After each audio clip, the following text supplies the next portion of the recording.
মৃত্যুর দিন পর্যন্ত আমার স্বামী আমার উপরে নারাজ ছিল। আর আল্লাহ রাসূল বলছে, স্ত্রীর উপরে যদি স্বামী নারাজ থাকে তো ওই মহিলা জান্নাতে যাবে না।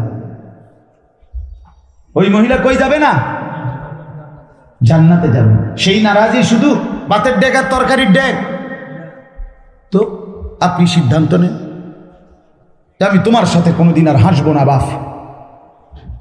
হযরত ওমর রাদিয়াল্লাহু তাআলা আনহু, আপনারা শুনছেন, উনার জীবনে উনার একটা মাত্র ছেলে, একবার জীবনে রাসূলুল্লাহ সাল্লাল্লাহু আলাইহি সাল্লামের একটি হাদিসের বিপরীতে উনি একটা যুক্তি দেখাইছিল, ছেলেটা ভিন্ন যুক্তি। খোদার কসম, হযরত ওমর বলছে, আল্লাহর কসম ফুট, আমি মৃত্যু পর্যন্ত তোর সাথে আর কথা বলবো। তুই আমার রাসূলের কথার উপরে পাল্টা যুক্তি দিলা, আর কথা বলেন, কথা বলেন। অতএব আপনার আমার জিম্মা নেই, একজন শুনলে একজন। আমি বেশি মানুষের কাঙ্গাল না, আমি অনেক মানুষের কাঙ্গাল না। আপনি যদি একজনের দিলে লাগে আলহামদুলিল্লাহ, দুইজনের দিলে লাগে আলহামদুলিল্লাহ।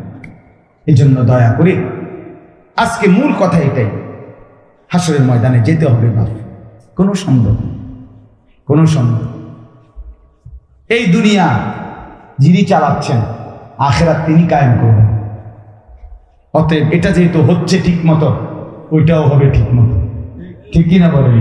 রাত শেষে যেমন ভোর হয়, ভোর দিন শেষে যেমন রাত হয়, এটা যেমন ভাই সিরিয়াল চলতেছে, এটা যেমন ঠিক মতো চলছে, ওইটাও ঠিক ঠিক হবে। নাকি সন্দেহ মনে হয়? সন্দেহ হইলে এনও লাগিয়ে যেত সন্দেহ।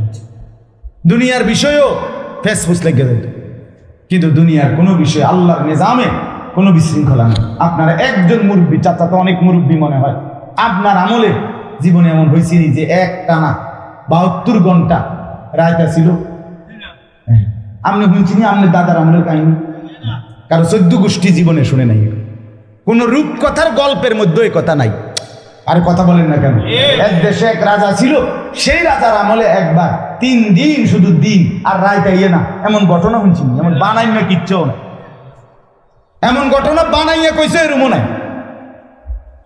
তাহলে আল্লাহর নিজাম দুনিয়া চলছে যেভাবে, আখিরাত নিশ্চিত হবে, নিশ্চিত হবে। প্রিয় বন্ধু আমার, বাপ আমার, দুনিয়া লোভ কমান, আখিরাত আগ্রহ বাড়ান। রাত গভীরে আল্লাহকে সিজদা করে জিন্দেগির মাফ নেন, গভীর রজনীতে উঠেন, দিন শিখেন। আমরা মুসলমান, আমাদের কেউ নাই।